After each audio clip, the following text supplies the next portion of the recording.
Have you ever had a family member or a friend drink so much that the next alcoholic drink they drank could determine if you lived or died?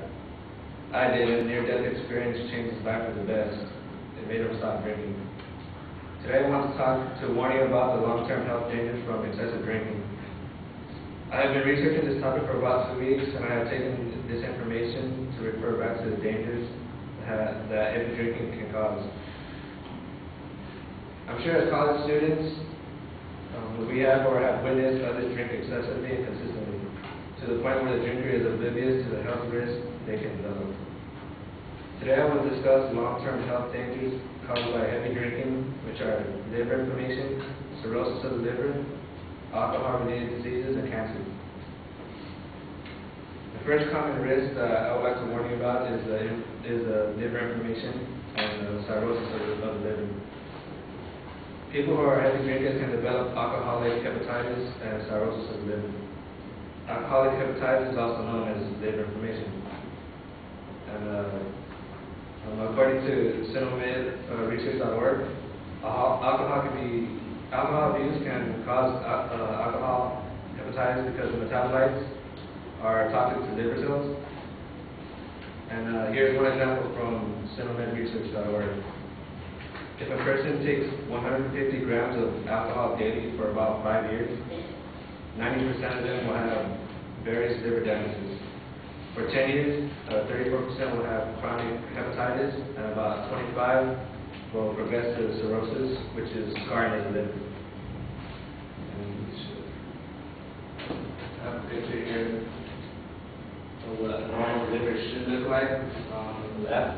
And this is cirrhosis of the liver. See it from here, everything, how that was all smooth, and this one just has like bumps everywhere and scars.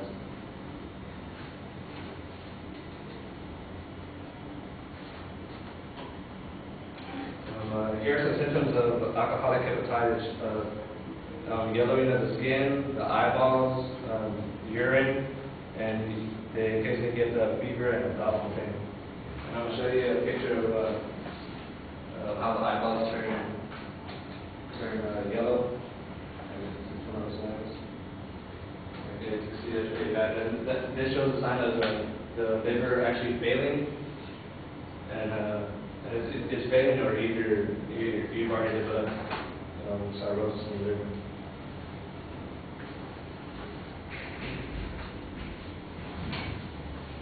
If the individual continues to drink, alcoholic hepatitis can be fatal.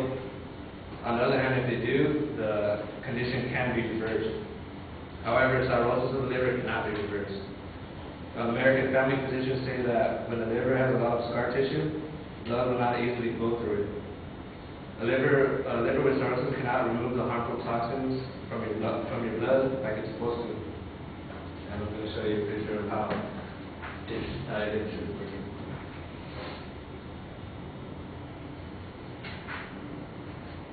As you can see, like these are the basic liver functions. It converts poisonous ammonia into your from your urine. Sorry, and it regulates blood clotting, which can lead to heart strokes or brain strokes.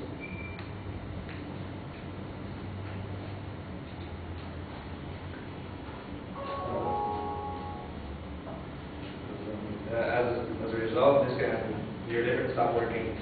According to the alcoholinformation.com, approximately 10 to 20% of heavy drinkers can develop cirrhosis of the liver. If they continue to drink excessively and dangerously, they will need a transplant in order to survive.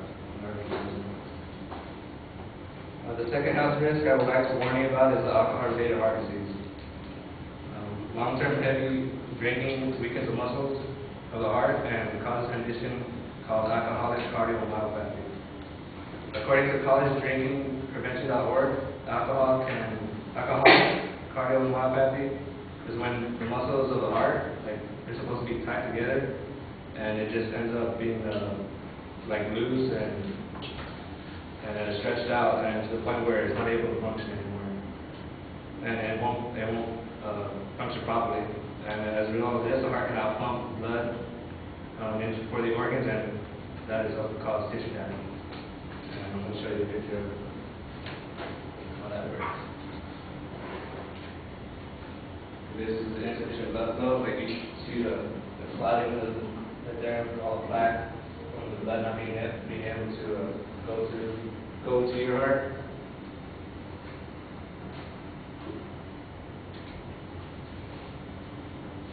Symptoms of alcoholic cardiomyopathy may include shortness of breath and other breathing difficulties, swollen legs, and irregular heartbeat, and that all leads to heart failure. Excessive drinking can also cause stroke. According to medicaldictionary.com, heavy drinking can result in increase of heart size.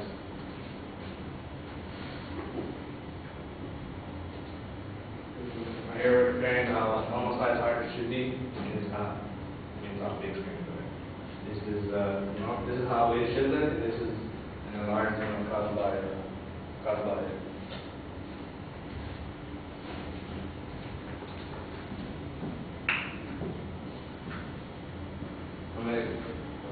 The blood clots can form within the chambers of the heart and can eventually reach the brain and clog the brain blood vessels. The last health risk I want to warn you about is the cancers linked to excessive drinking. Excessive drinking can result in the esophagus, larynx, pharynx, and mouth cancers. Med.umc.edu shows that 2 to 4% of all cancer cases are related to alcohol. Upper digestive tract cancers are most common, meaning like since you ingest the alcohol to your throat and like your body, and that's where it's most common. According to emedicinehealth.com, 3 out of 4 people who have throat and mouth cancer consume alcohol frequently. And those who are older have severe cases of these. Today I warn you about the liver inflammation and cirrhosis of the liver, alcohol-related heart diseases, and types of cancers linked to heavy drinking. As you can see, heavy, consistent drinking can cause a lot of problems with your health.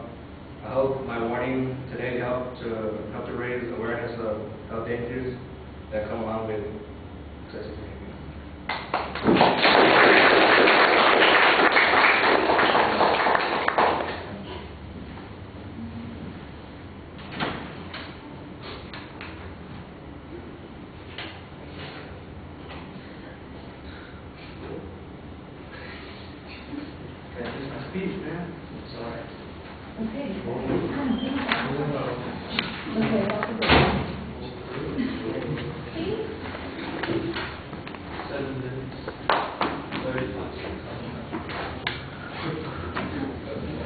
All right, Edmund, what did you think? It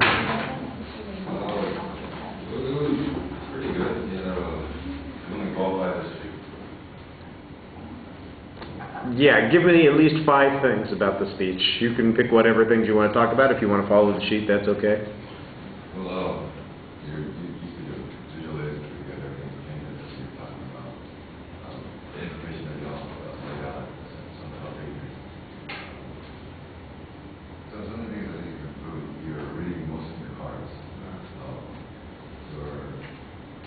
Your tone of voice is very monotonous.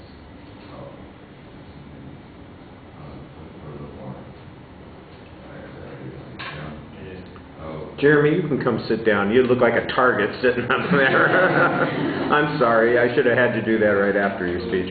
Go ahead. Keep going, Edmund. I'm sorry to interrupt. But your essential idea was all about long-term helping and drinking alcohol.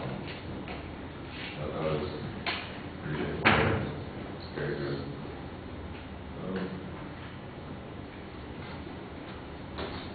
Overall, it's pretty good. Okay. I tell you what, a lot of the things on the mechanical element are fine. I mean, you do have a specific purpose statement. There's a good preview. Everything is organized topically by the different kinds of effects. There are fairly clear signposts as you get to the points. The only mechanical things I think that you want to work on a little bit more are the transitions. They ought to be a little bit smoother. They sound like you were just popping into things.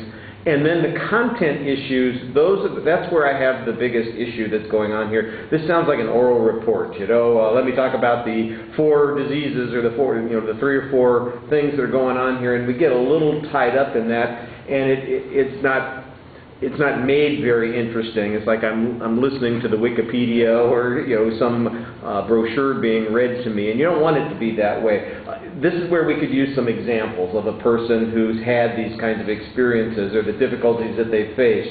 Or here's the treatment that somebody had to go through when they were faced with these kinds of issues, or here's what their life was like at the end, or tell your personal experience. You talked about somebody that you knew at the beginning of the speech.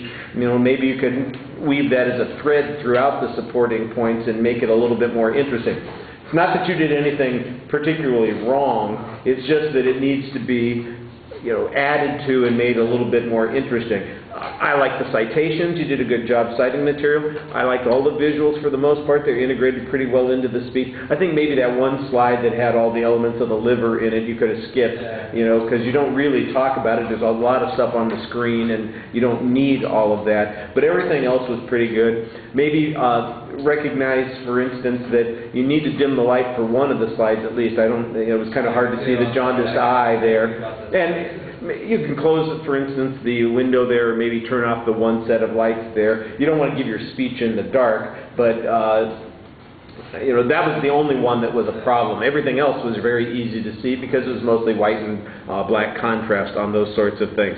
I'd agree with Edmund's comment about the reading. You are doing a lot of reading. There are a couple of places where you really seemed like you were not going to be doing the reading anymore, and you really started talking to it a bit more, but then you kind of went back to it. And that's just one of those things, I think, with more practice, it'll be less of a problem.